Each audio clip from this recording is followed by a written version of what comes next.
Selamat datang di channel Pemuja Malam. Jangan lupa like, share, and subscribe ya. Terima kasih.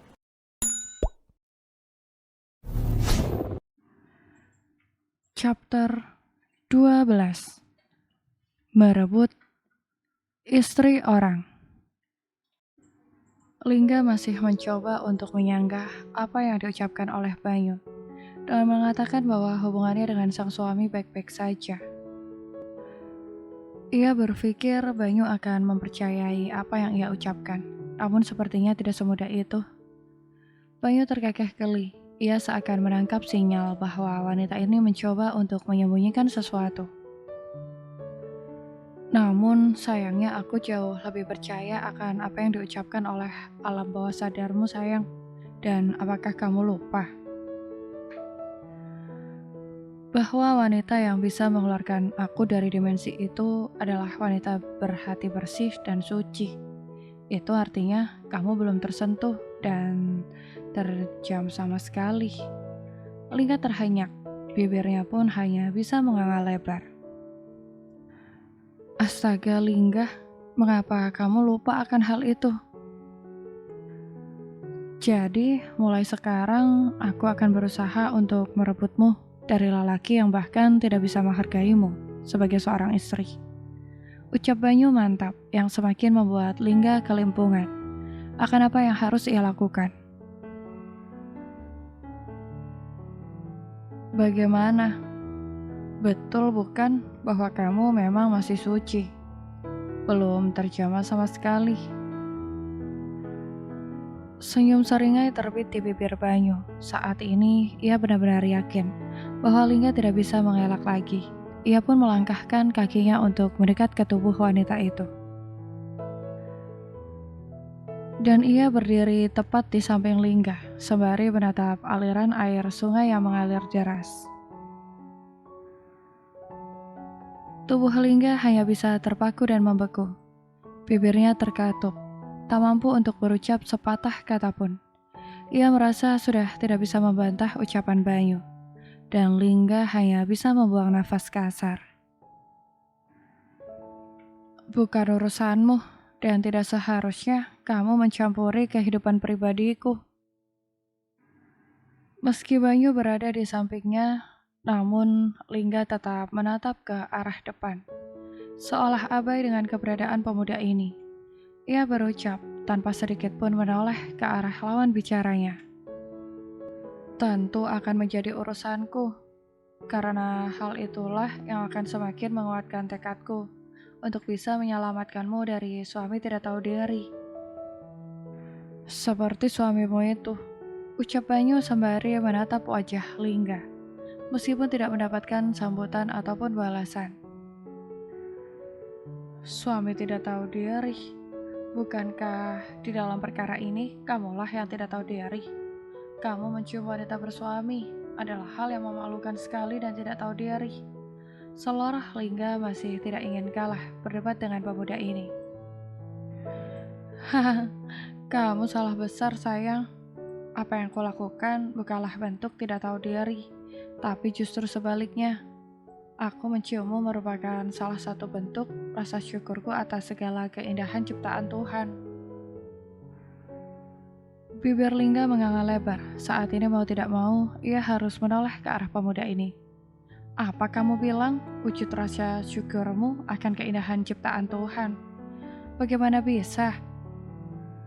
Aku melihat ada keindahan di hadapanku. Sudah selayaknya aku menikmatinya. Masa iya ada bibir merah yang menggoda? Aku biarkan begitu saja. Memang aku Heru yang tidak pernah bisa bersyukur memiliki istri sepertimu. Mengabaikanmu, membiarkanmu, dan sama sekali tidak pernah menjahkamu. Dasar gila kamu Nyuh, timpal Lingga semakin naik darah. Iya sayang, mungkin aku benar-benar sudah gila. Gila karena aku telah terpikat oleh pesonamu. Bahkan aku menganggapmu wanita lajang yang belum bersuami. Lingga semakin dibuat jengah akan apa yang diucapkan oleh Banyu. Berdebat dengan pemuda ini seakan membuat kesabarannya diuji habis-habisan. Ia pun memilih untuk duduk di tepian sungai dan mencoba untuk menguasai amarahnya. Ia pandang suasana sekitar dengan tatapan menerawang, seakan larut dalam dunianya sendiri. Banyu tersenyum penuh arti. Pemuda itu juga ikut duduk di samping Lingga. Mungkin saat ini merupakan waktu yang tepat untuk bisa lebih dekat dengan wanita bersuami ini. Persetan jika ia dianggap sebagai lelaki perebut istri orang. Namun ia merasa sikap Heru terhadap istrinya sudah sangat keterlaluan. Apakah kamu tidak merasa curiga terhadap sikap suamimu?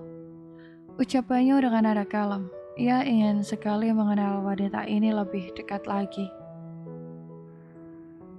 Rasa curiga itu hanya akan membuat lelah hati dan lelah pikiran.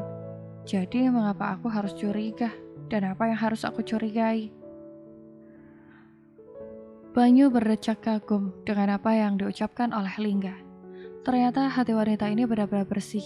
Ia bahkan tidak mengizinkan prasangka buruk menguasai hati dan pikirannya. Itu merupakan prinsip hidup yang sangat bagus. Namun, apa artinya itu semua jika hanya akan menempatkanmu ke dalam situasi dan keadaan yang tidak pernah membaik? Seharusnya kamu mencurigai suamimu. Siapa tahu di luar sana ia memiliki wanita idaman lain, sehingga mengabaikanmu.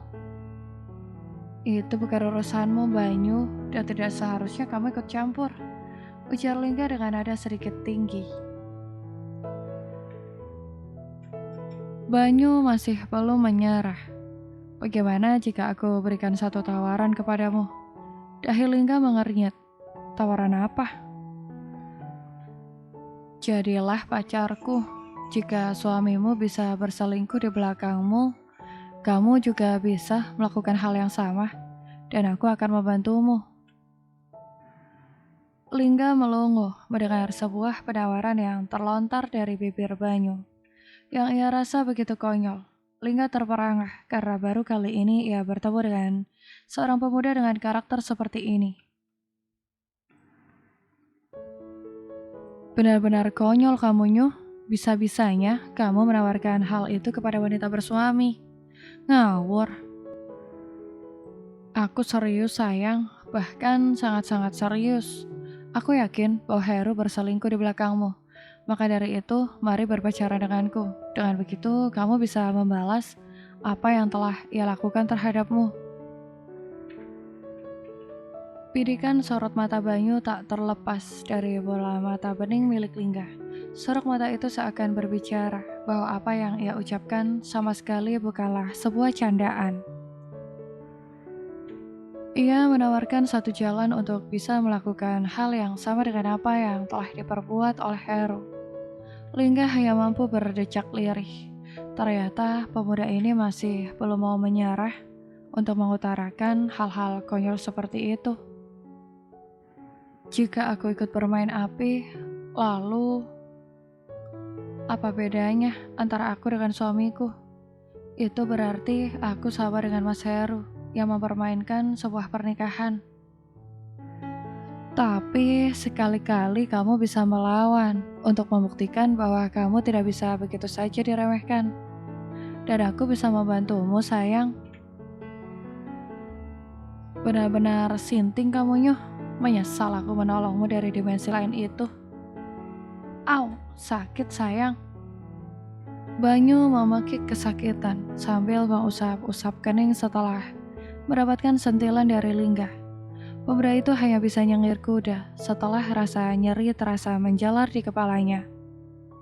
Au, sakit. Lagi, Banyu memekik sambil memegangi pelipisnya yang masih sedikit memar setelah jatuh dari curug. Bahkan saat ini pemuda itu sampai membungkukkan badannya yang seakan menjadi tanda bahwa ia diserang oleh rasa sakit tiada terkira. Au! Kini pekikan Banyu membuat Lingga sedikit terkejut. Kamu kenapa? Apanya yang sakit? Pelipisku yang masih memar dan sedikit benjol sakit sekali setelah kamu sentil. Aduh. Banyu mengaduh yang semakin membuat Lingga kelapakan. Ia lupa bahwa pemuda ini masih memiliki luka lebam dan sedikit benjolan di pelipisnya. Coba kulihat. Dengan sigap Lingga meregangkan pundak Bayu. Kini pemuda itu dalam posisi duduk sempurna. Mana yang sakit? Tanya Lingga memastikan sembari melihat kening pemuda ini dari jarak yang masih jauh. Ia merasa luka di pelipis pemuda ini tidak bertambah parah, meskipun telah ia sentil. Mendekatlah, ini terasa sangat sakit. Lirih Banyu sambil menunjuk pelipisnya. Suara Banyu yang lirih itu pula lah yang seakan mempertegas bahwa pemuda itu benar-benar kesakitan. Tanpa menaruh rasa curiga sedikit pun, Lingga mendekatkan wajahnya di wajah Banyu. Sorot mata wanita itu menatap lekat pelipis Banyu. Namun, Banyu mengecup bibir Lingga tanpa permisi. Sebuah kecupan lembut ia daratkan di bibir Lingga yang nampak merah merona dan menggoda itu. Sebuah kecupan yang terasa begitu lembut dan hanya membuat tubuh Lingga terpaku. Membeku, tidak mampu untuk melakukan apapun. Ia tahu bahwa ini salah, namun nalurinya sebagai seorang istri yang tidak pernah terjamah dan membutuhkan sentuhan kasih sayang seakan mempersilahkan pemuda ini mengecupnya. Tidak ada yang ia rasakan selain kehangatan yang mengaliri di setiap aliran darahnya. Sepersekian menit, Lingga seperti seseorang yang sedang terkena hipnotis. Ia hanya bisa membiarkan pemuda itu mengecup bibirnya dan merasakan setiap degup jantung yang bertalu-talu, seakan ingin lepas dari tempatnya bersemayam.